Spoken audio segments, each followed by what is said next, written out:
New York, the ultimate symbol of American power, the capital of the world. But the foundations of this ultra-modern metropolis are crumbling. Alex, a 36-year-old actor, came face to face with this reality one warm September evening 2 years ago. I was pretty surprised by the amount of rainfall and water. You know, they said New York City got more rain in one day on September 1st than it gets in the entire months of September, so. The downpour didn't deter Alex from taking the subway, the main mode of transport for 9 million New Yorkers. But on the L line, a key route linking Brooklyn to Manhattan, his journey turned into a scene from a disaster film. So I think it might have been close to here. So we had the train coming in.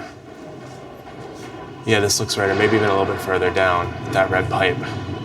And I got out, and there was this massive wall of water coming down on the Manhattan-bound side. I started taking this video.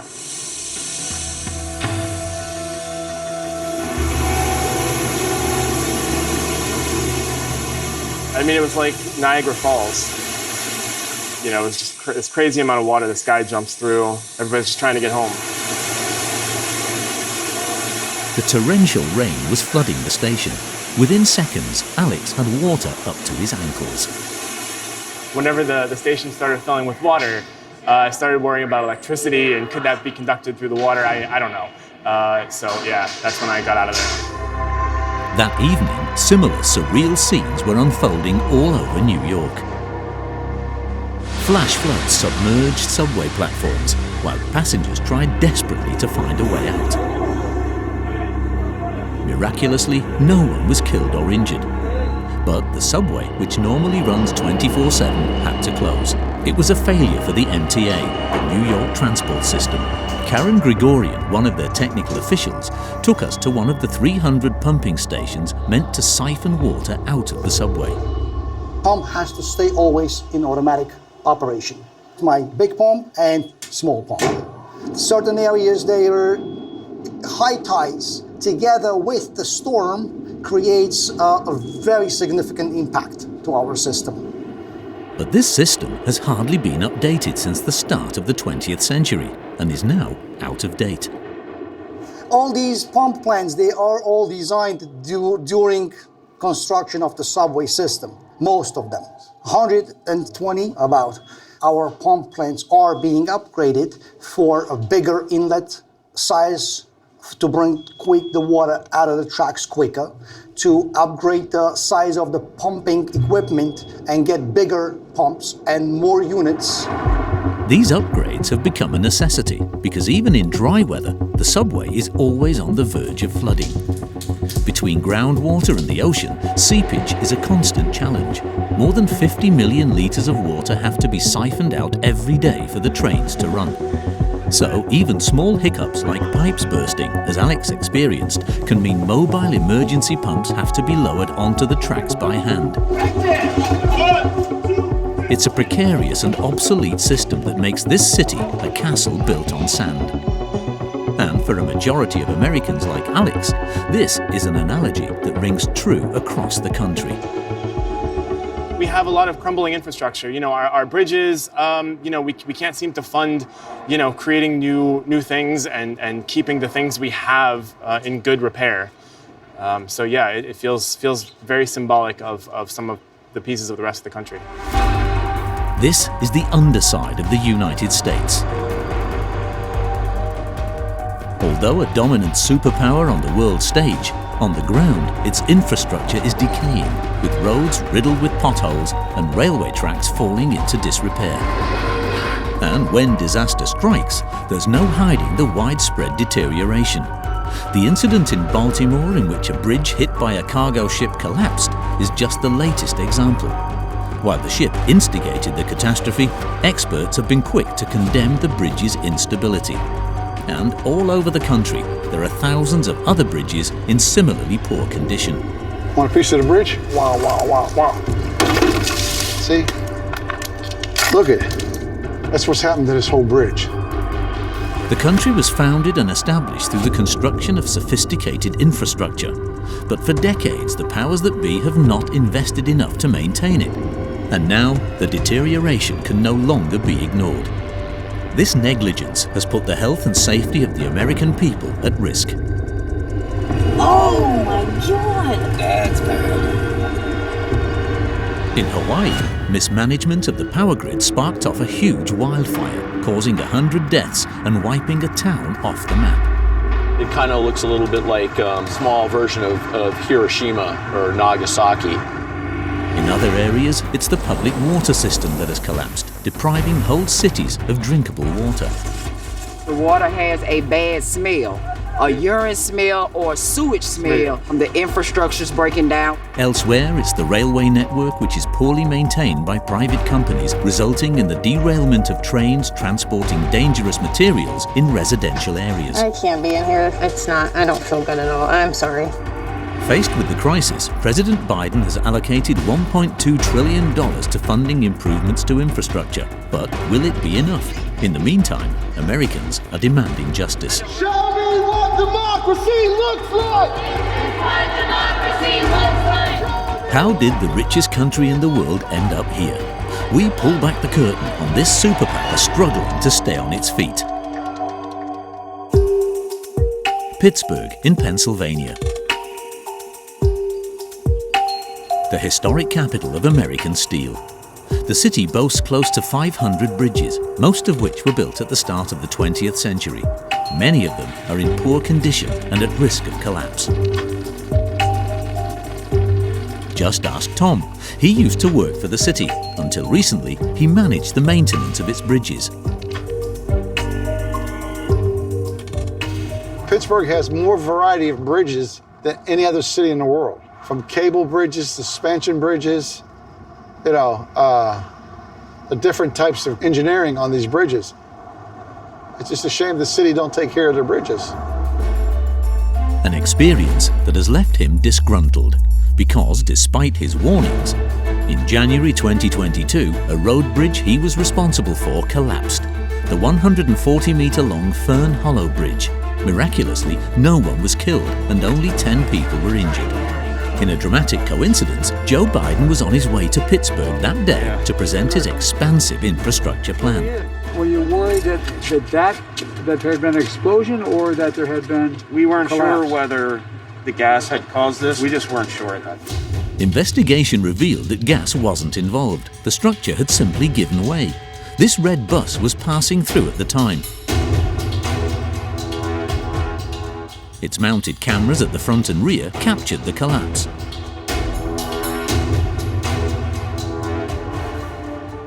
When I got that call that morning from 911 and I went out there, I was in awe. It was just, I could not believe what I was looking at. And I was just totally dumbfounded. This is what happens when people get reports and don't do nothing with it. My first time out on that bridge, when we were working on it, checking it out, the holes, I mean, some of the holes, I could have stuck my head through them on the main support legs on the bridge. It just blew me away, and for them the city not to do anything. According to Tom, disaster could strike here again, as other local bridges are also in terrible condition. There's something to see. Especially this one, located at the heart of Pittsburgh's historic district. Built in 1938 and 240 meters in length, the Charles Anderson Bridge is one of the city center's main thoroughfares. Want a piece of the bridge? Want a piece of it? See? Look at it. The metal is so corroded that it can be broken by hand. That's what's happened to this whole bridge. The structure has been ravaged by rust. The bridge hasn't received any maintenance in years. I can't remember the last time it was painted. And the lack of upkeep has taken its toll. Large pieces have even started to fall off. Wow. It's about 60 pounds, 70 pounds. Where'd this come from? Wow. Can you imagine if that falling down? This hits him in the head, it's going to kill him. The region's cold winters necessitate the use of salt on the roads. Combined with water and frost, this makes for an extremely corrosive cocktail. If you don't maintain that rivet, these rivets, you get moisture inside. And that's what the water gets in, freezes, and it pushes. You know, and then it breaks down the steel, and that's what you're having. You have... Tom also alerted City Hall to the concerning state of this structure. But once again, his warning fell on deaf ears. I reported it. I was told, don't worry about it. Tom ultimately resigned in protest, but it wasn't until a year after the collapse of Fern Hollow Bridge that City Hall finally decided to close this bridge to vehicles, and the wider problem still hasn't been addressed. There's a lot of bridges in the city in this condition. You know, it's just a matter of time. If they don't act now and fast, there'll be other bridges collapsing also. The closure of Charles Anderson Bridge has redirected the 20,000 vehicles that used it every day towards this much smaller bridge. We're looking at the bridge. According to Tom, it's just as damaged. What's more, it wasn't designed to accommodate this many cars, driving the risk of collapse even higher. The section here was broken away. It was pushing out. And if it would have fallen out, if the concrete would have fallen out, the bearing and everything would have collapsed under its own weight. So they did emergency repairs to do this work right here. And it was only supposed to be temporary because this bridge was supposed to be replaced. Because of the other bridge being closed now, this bridge has to stay here much longer. Tom has always felt that City Hall prioritizes spending on improvements that are immediately visible to the taxpayer. He sees the budget he was given as evidence of this. My last year on the job, I had like somewhere around about $4 or $5 million to do replacement steps and rehab steps. And for the bridges? $500,000. So I spent over $4 million on steps and I only spent $500,000 on bridges. That doesn't make sense. Thank you. The day of the Fern Hollow Bridge collapse, Joe Biden announced a $40 billion investment in repairing the country's 46,000 damaged bridges. But experts estimate there are actually 5 times as many in need of major repair. This lack of maintenance is affecting every area of infrastructure, making the daily life of Americans in some cities a waking nightmare. In the South, an entire city seems to have been completely forgotten. Jackson is the capital of Mississippi, the poorest state in the country. Apart from some picturesque streets in the center, the city has fallen into ruin.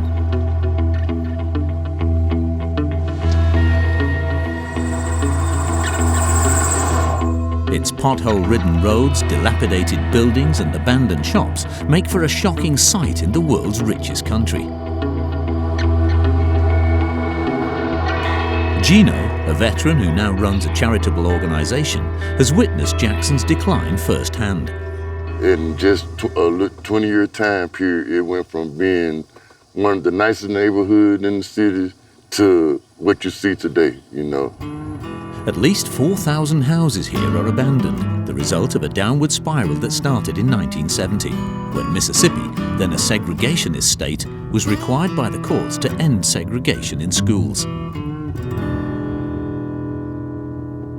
When they allowed black people to move into South Jackson, all of the white people left. They left, they just picked up and left. This mass exodus of the white population had immediate consequences, including a sharp drop in tax revenue for the city. Without funds, the local infrastructure deteriorated, prompting fresh departures. Jackson went on to lose 60,000 residents, more than a quarter of its population. That's just how deep it is. Like Gino, those who stayed feel abandoned. This pothole at its deepest point probably right at almost 5 feet at its deepest point. Why are not a lot of these holes fixed, you know? I know a lot of them got to do with money, right? And The city deprived of money. You see all those abandoned houses? Guess what is not being paid? Tax. So now we can't afford to do stuff like a pothole. But the biggest scourge lowering Jackson residents' quality of life is the failing water network. The pipes are riddled with poorly patched up holes, allowing lead pollution and bacteria into the water supply.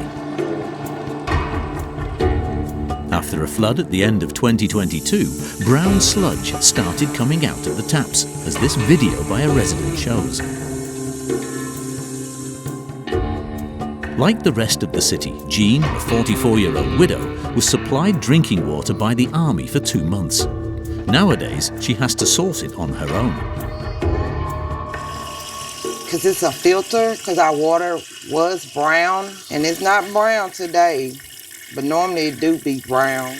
They say boil it 5 minutes. I don't trust them. So now I don't cook. I don't brush my teeth. I bathe in it because, of course, I don't have a choice. But cooking and putting it in my mouth, no, I don't do. I do wash my dishes, but I have a jug of Clorox always here. Because whatever contaminating in that water, I feel like my Clorox will clean it. To make matters worse, the water pressure is extremely weak. That's the water pressure from either side all the way up. That's the maximum. And the main sewer line is constantly clogged, as in many streets in the city. Jean, who owns her house, can't take it anymore. It was the worst mistake of my life, buying a house here. The capital. This is the capital of Mississippi, Jackson. And it's like garbage.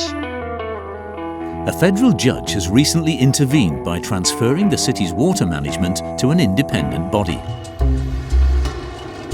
As they await repairs, Jackson's 140,000 residents have been left to fend for themselves. This morning, Gino and his charitable organisation have put together a special initiative for the first day of school. On the agenda is the distribution of school supplies, basic necessities, and, of course, water. A lot of the school teachers don't want to let the kids drink water from the water fountain. So we try to go ahead and have water together so that they can drink good drinking water. Across the nation, the American people are bearing the brunt of these structural failures. And the disasters seem to be ramping up, not least on the country's railroads. Since the conquest of the American West, railways have always been built by private companies for use by their giant freight trains. Derailments and collisions are staggeringly frequent. Every day, there's at least one accident that results in a hazardous spill. One extreme case left the whole country reeling. A derailment that unleashed a chemical catastrophe. It took place a year ago in East Palestine, a village in Ohio. Now, every time Zuza, a young 31-year-old mother, goes home, she makes a pit stop first. Not to eat or drink, but to protect herself.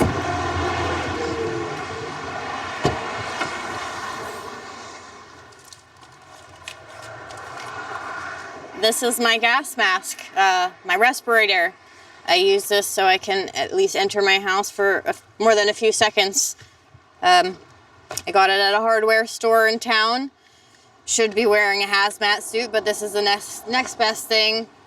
The filters in here are meant to keep the particulate matter and the gases at least somewhat filtered so it's not directly entering my lungs through my nose and mouth. This is my only choice of protection between me and the environment in East Palestine. Zuza takes these extreme precautions because of the health scares their village of 4,700 residents has been experiencing since the accident.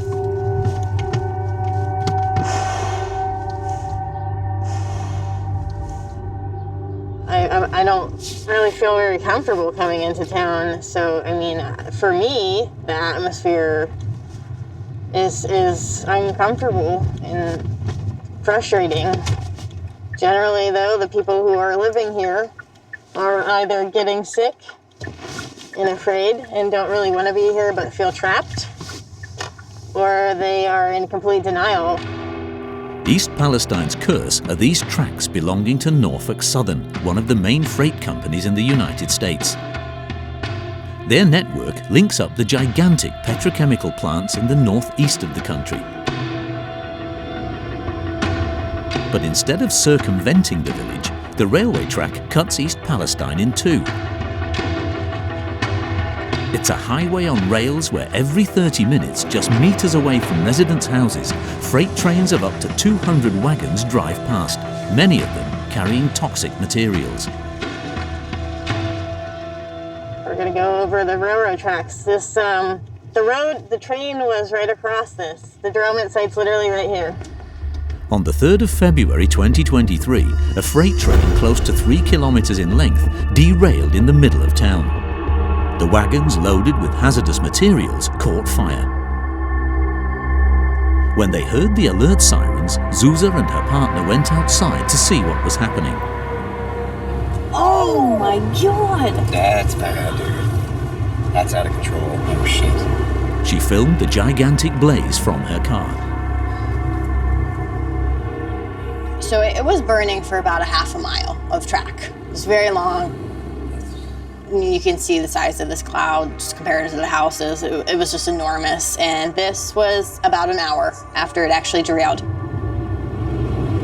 Oh my. That night, officials ordered the evacuation of a radius of 1,600 meters around the derailment, home to 50% of the village's residents. 48 hours after the incident, to put out the still raging fire, the railway company made a radical decision.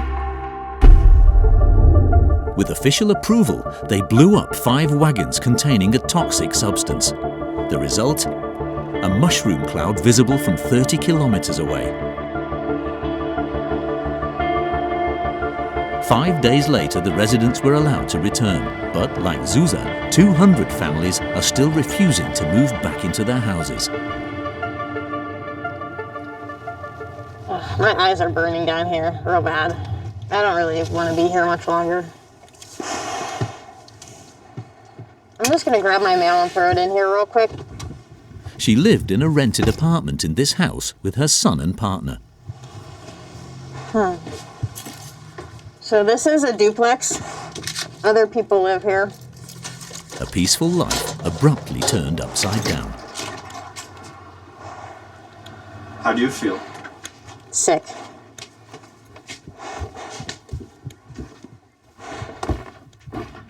We pulled a bunch of stuff out trying to come back one time. So there's just stuff everywhere. We had to leave so quickly. But when they walked through, I cried because it smelled so bad. I can't be in here. It's not, I don't feel good at all. I'm sorry. I mean, you guys are more than welcome to walk around, but I don't want to be in here anymore. But Zuza is still required to pay rent. A situation made even more challenging because the derailment disaster cost her the work that previously paid her bills.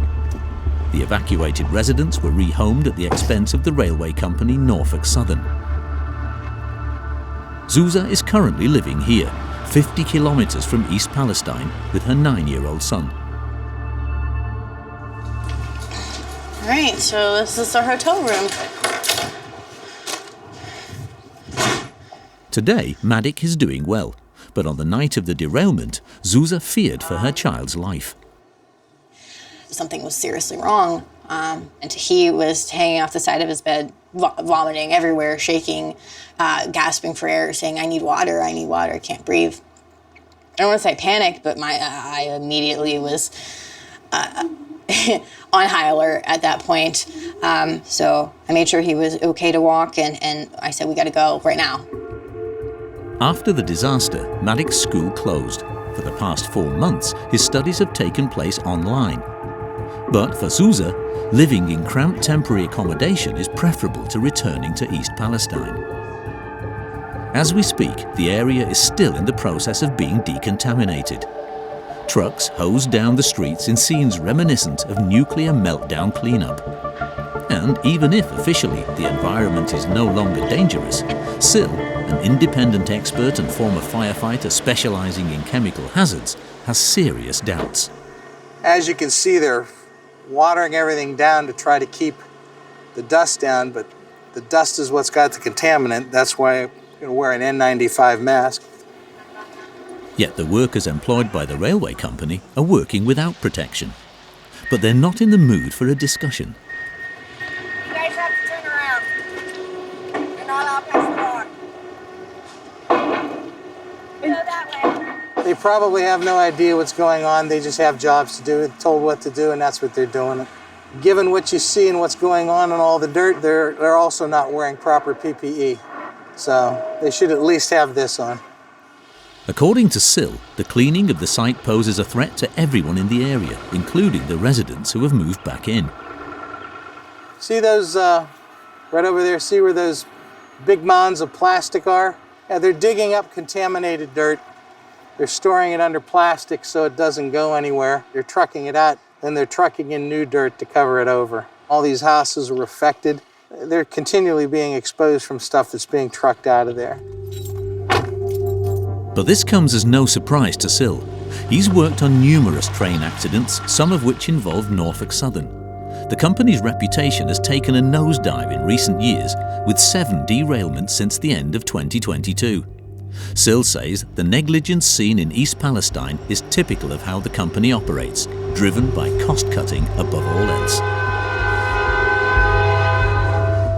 It's a theory supported by the initial investigations, especially analysis of this video filmed by a surveillance camera 30 kilometers before the accident. It shows flames on the wheels of a wagon. What happened with this car is it had an overheated bearing. That bearing gave way, it caused one car to derail, and then they just stack up behind each other in an accordion fashion. Norfolk Southern and a few of the other railroad companies have gotten into cost-cutting measures to hurry up for what in the United States we call on-time delivery. So they're cutting down the amount of time that they're utilizing to inspect these cars at the rail yards. Just 6 days after the derailment, trains started running again. This reminds Sill of the pressure put on him by Norfolk Southern when he was working on derailed trains as a firefighter. They are very adamant about getting the rail lines opened. They keep using the quote, "We're losing $1 million a day if we don't get these cars through."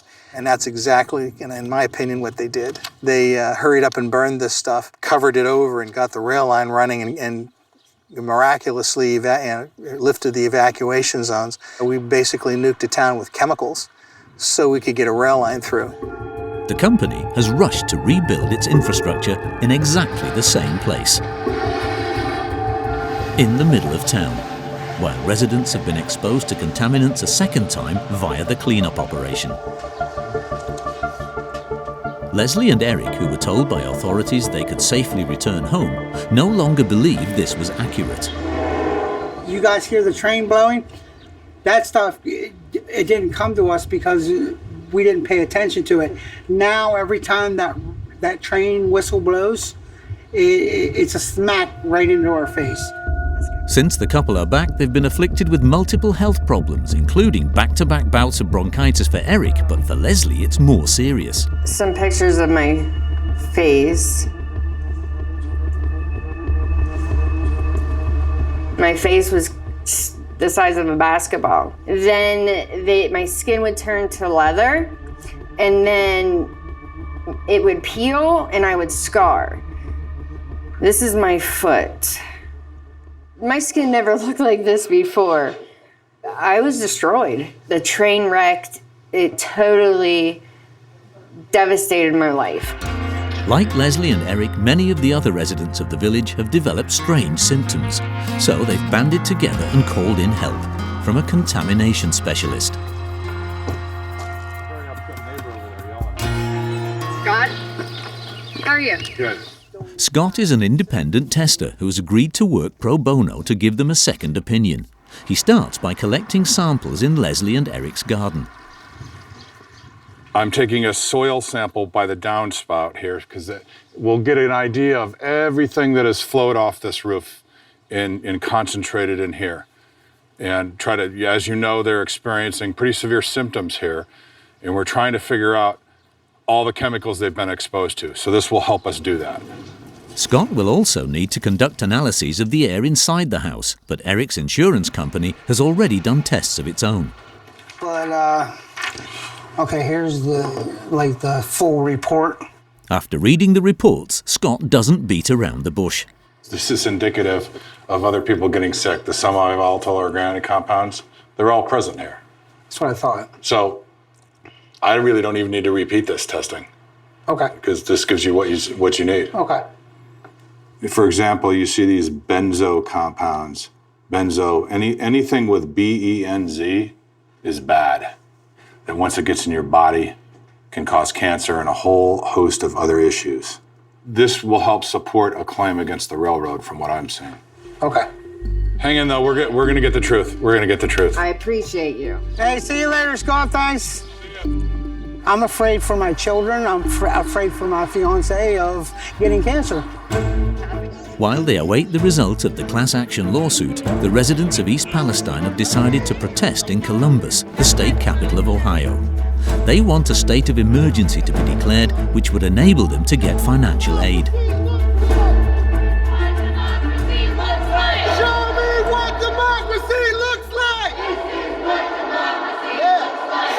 A year after the catastrophe, they're still awaiting a decision from the federal court. There's no denying that Washington is currently snowed under with urgent cases of essential infrastructure failure. The Pentagon, the HQ of the US Department of Defense, raised the alarm on the vulnerability of the country's electrical grid in a report published back in 2019. In it, the power grid was described as fragile and aging. The report even highlighted an unacceptably high risk of an extended outage. Throughout the country, thousands of kilometers of overhead power lines attached to wooden utility poles are showing signs of disrepair. In Hawaii, the 50th American state, it was the failure of these high-voltage power lines that sparked off a giant, deadly wildfire. The island of Maui has long been renowned as an idyllic holiday destination. Until the 8th of August 2023. Fanned by strong winds, huge fires tore through the village of Lahaina, home to 12,000 residents. In less than a day, 80% of it was razed to the ground. It was the deadliest fire in the United States in more than a century, taking 100 lives and leaving thousands homeless. In my mind, it kind of looks a little bit like a small, very small version of Hiroshima or Nagasaki. Chuck is one of the few whose house didn't catch fire. He was therefore allowed to return home. So here we go through the checkpoint. For security reasons, the majority of Lahaina is a restricted zone controlled by the army. How's it going? This is the first time cameras have been allowed to film here since the military locked down the town. Did you guys get the okay? Yeah, you guys got okay. All right, cool. The atmosphere in the secure zone is almost post-apocalyptic. Hey guys. Good morning. Decontamination teams are still searching for toxic residue left by the ashes. There's a good example of how hot it was, and you can see the molten aluminum from the vehicles melting. The fire was so hot and it moved so quickly they couldn't do anything to stop it. The fire miraculously stopped a few meters away from his house. Maybe 5% of the homes up here survive, and this is one of them. So. Even his garden is intact. For me, not much has changed. I come back here, I do my barbecue. I was lucky, very lucky. The local electrical grid had already been accused of starting a fire on a previous occasion 5 years ago. According to Chuck, this earlier red flag was not taken seriously by officials. In 2018, they lost about 20 or 21 structures. The fire almost made it into Lahaina, but they were able to stop it, and no one did anything about it. And they had 5 years to figure something out. The electricity poles still standing are in terrible condition. We're still in hurricane zone, and the infrastructure just isn't up to it here. And 80-mile-an-hour winds are about the time when lines start coming down. And you look at a lot of these telephone poles, they're old, they're dried out, they're bent, they're cracked. I don't know a lot about electrical infrastructure, but I am a carpenter and I work a lot with wood. And I look at that telephone pole and I think it's a piece of crap. And there's no doubt that the lack of maintenance of the power grid is behind the tragedy in Lahaina. In the upper reaches of the town, early evidence was captured by the surveillance camera at this bird sanctuary on the night of the 7th of August. Jennifer, the sanctuary's director, only discovered the footage the next day. So this video is basically the ignition of the fire. So out in this forest, you'll notice there's a big flash and the power goes out. This is the camera resetting. It takes a couple minutes for the camera to reset, and when the camera comes back online, it's in the exact same position that it was previously when we saw that initial flash. We are now seeing that the forest is on fire. This fire was the first of several that hit the west of Maui. The firefighters managed to contain it, but still today, they remain on the alert because the danger isn't over. Right there, Paul. Right here, bro. Inside the roots right there. There's a little smoke popping out of these roots right here. For Bill, the chief of the unit, the electrical origin of the fire is as clear as day. The power lines are not sufficiently protected. A fire can start by branches rubbing on a bare electrical wire that's not insulated. It's going to create friction, heat. Power company has to trim all of the vegetation away from their lines. There's been talk for a long time that we could get away from that hazard by putting the lines underground. Down in the town, this structural flaw had devastating consequences. The morning of the 8th, a power line fell to the ground, setting off the giant wildfire that ravaged Lahaina. Hey, the power line is live, The power line. This resident, who shared what he was seeing on Facebook, tried to extinguish the fire with a hose, but it wouldn't go out. And the failing electrical infrastructure continued to spread chaos as the fire raged on. All over the town, utility poles fell over and cables dropped to the ground.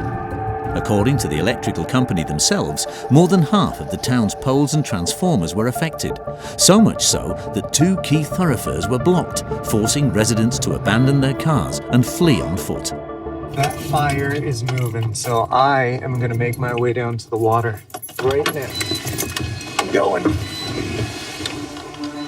Private company Hawaiian Electric, the only operator on the island, begrudgingly acknowledged responsibility for the starting of the fire. But according to them, the inability of the firefighters to put out the blaze was to blame for the tragedy. They declined to provide further comment. You can call directly, but I can definitely have someone call you back. 2 months after the crisis, however, the company seems to have taken on board the necessity of protecting the power lines. Just curiosity, what are you doing? I'm putting this paint on. It's supposed to help the pole not catching fire as easy. It's a fire repellent. It doesn't allow, when there's brush fires, it doesn't allow it to burn as easy. It's a basic protective measure that should have been taken a long time ago. We just started about a week ago. Okay. Yeah. Today, Hawaiian Electric is the subject of multiple lawsuits and is facing a colossal fine. The cost of the reconstruction of Lahaina is estimated at $5.5 billion. Across the country, citizens are taking legal recourse to demand responses, especially when their lives have been turned upside down. We're in North Carolina, in the small city of Hickory.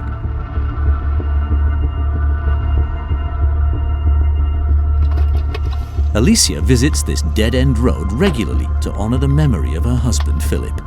It's here that he lost his life at the age of 47, leaving behind their 2 daughters, Amelia and Juliet. The moment her life changed forever, Alicia was at home with her oldest daughter. Amelia came in the back and she's like, "Mommy, the police are here." And my heart just like sank. And it just not real, like saying, "Are you, the wife of Philip Paxson?" And, I'm just like, where is he? Where is he? And they just said he was gone. The tragedy took place one night in September 2022. All alone in the dark. Like this, trapped under water here. In the glow of his headlights, Philip couldn't see that the road abruptly ended. His car plummeted 6 meters into the river, where he tragically drowned. And at night, it's a totally different place. It looks like a pothole. I mean, your headlights are going to hit those guardrails, and it gives the illusion that the road continues. You can't see any of this. It's a dark spot. The night of the incident, Philip was driving at roughly 40 kilometers per hour. Unfamiliar with the area, he was relying on Google Maps GPS. He wasn't under the influence of any alcohol or drugs, as the toxicology report confirmed. Google Maps directed him down this small road. In reality, what lay ahead was the collapsed bridge. There was no signage and no barriers to stop cars driving that way. These barricades were not here. There was nothing here. So my friends, almost 48 hours later, they brought them out and dropped them here. Said, we put the barricades up so nobody else would get hurt. And I just fell down on the ground screaming because it'd be so easy. I still just can't understand it, how this could be here. Only the residents of the immediate area know about this hazard. They call it the Bridge to Nowhere. The nickname isn't new. At the time of the accident, it had been 10 years since the bridge collapsed. In the neighborhood nearby, Deborah remembers it very well.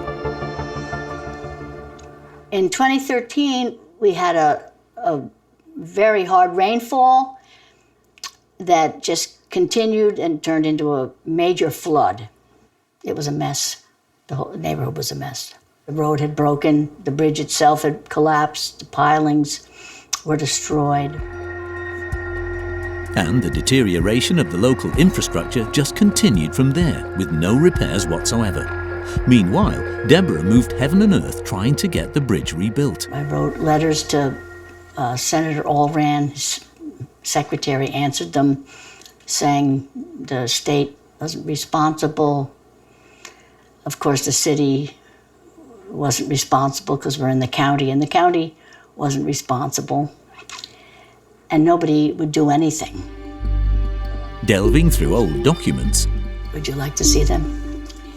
Deborah discovered who was responsible. Her whole area was originally built by a trio of real estate developers called Keener, Shook, and Tarleton. This is my, when I purchased the house, I kept all the records. This is just the owner policy. Then I found this is signed by Keener, Shook, and Tarleton, if you'd like me to read it. All roads in this subdivision are hereby declared private and shall not be maintained by the North Carolina Department of Transportation. It's therefore private investors who are responsible for the bridge, not public officials. The maintenance of all streets and roads in this subdivision shall be the responsibility of Keener, Shook, and Tarleton. Deborah and her neighbors have tried without success to take the developers to court. Only one of them is still alive today. James Tarleton is an influential man in the region, known for his philanthropy and numerous developments. Is a very well-known developer. So he developed this whole area and bought all the land. Since the tragedy, Tarleton and associates at his offices, based in Hickory, have remained tight-lipped. He hasn't responded to a single media request. I can take your name and number and I'll have his secretary contact you. Thank you for your welcome. We were no exception. You too, take care. The senseless death of this family man shocked the nation. A significant lawsuit is in the works, claiming damages that could stack up to millions of dollars. One of the biggest law firms in Philadelphia is representing the victim's widow. James Tarleton is named in the lawsuit, but he's not the only defendant. Can we pull that up on the big screen, the road that is no longer there on Google? Also in the lawyer's sights is another influential figure, a digital one this time, the tech giant Google and its widely used GPS service, which has 1 billion monthly users. This is the area where Phil was killed. That road was broken, and Google should have done what other people have done, what other GPS companies have done, which is to completely shut down that road and not mark it as a road where you can pass. In fact, users of the service had already flagged the issue long before the accident. And Google's response, which appears to be automated, says that the suggestion is being reviewed. Thank you for sharing your knowledge, and that we will let you know once the changes are published. That concerned resident did not hear from Google, and people were still directed down that road. Even after Philip's death, it took close to a year and the lawsuit for Google to finally adjust their map. To prevent more tragedies in a country with crumbling infrastructure and increasingly frequent natural disasters, some developers have caught onto a gap in the market.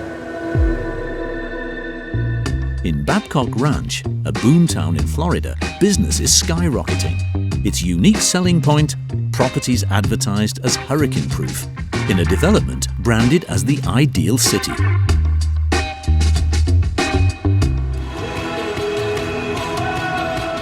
The hometown of tomorrow is being created today, here at Babcock Ranch. And I invite you to see for yourself all the impressive things that are happening here. The man who dreamed up this project is Sid Kitson, a retired American footballer turned sustainable real estate titan.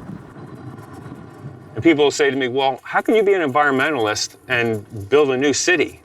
And I say, well, I think it's perfectly natural and right by preserving the natural flowways, by preserving the wetland areas, by using native plant materials, by hardening the infrastructure, by making certain that not only are the water and sewer and everything's underground, but all the electrical is underground. During Hurricane Ian, when again we had 150-mile-an-hour winds, we never lost power, we never lost internet service, and we never lost our water service. Robin and Richard, a wealthy retired couple, were among the first to move in here 5 years ago. They wanted to live in Florida, but were concerned about hurricanes. In Babcock Ranch, they found the perfect home. This particular home has all metal roof, and as you can see with the rivets and such, it's very, very stable. Their reinforced roof is typical of the development's heavy-duty architectural approach. Let me show you about the way it's built. The walls here are concrete, but they're concrete block, so it's about this deep, but it's also, there's rebar down the middle, as well as we had insulation sprayed down into the openings in the blocks. Yeah. So what this means is that these houses are very resistant to weather. The entire house has been designed to withstand the elements. Reinforcing bars bolster the garage door, and the windows and doors are protected by a material usually found in bulletproof vests. So these are storm shutters, but they're made of Kevlar, so they're very resistant to puncture. And so if there's anything flying through the air with the hurricane, this is most likely to stop it. Thanks to this wealth of protection, the couple were left unscathed by Hurricane Ian in September 2022, one of the most violent storms in Florida's history. Classed as a Category 4 hurricane, it made landfall with record intensity. 150 people died and more than 2 million lost power. The region was devastated, except for Babcock Ranch. And this, of course, is the eye, and this crosshairs over here is where we're located. Behind their Kevlar shutters, Robin and Richard had a front row seat to the action. And it's pretty scary. That was like the strongest part of the storm, about 125 mile an hour winds. The storm shutters hardly moving. In Babcock Ranch, every structure is designed to endure winds exceeding 260 kilometers an hour, a commitment that's unmatched by any other building code in the country. The city is also the first American community entirely powered by solar energy. An immense expanse of 700,000 solar panels already supplies enough energy to power 30,000 homes. Because visionary developer Sid has big plans for his project. He's even built a school with 940 places up to high school level to attract more families. Well, we're approaching about 10,000 people. We, within 2 years, by 2026, will have 20,000. And then when we finish Babcock Ranch, it'll have about 55,000 people that will be living here. You'll probably have another 10,000 that work here. So what's the price tag on this idyllic life shielded from disaster? Kevin, an IT consultant, and Alina, who works in HR, have come from Phoenix, Arizona to visit the show homes.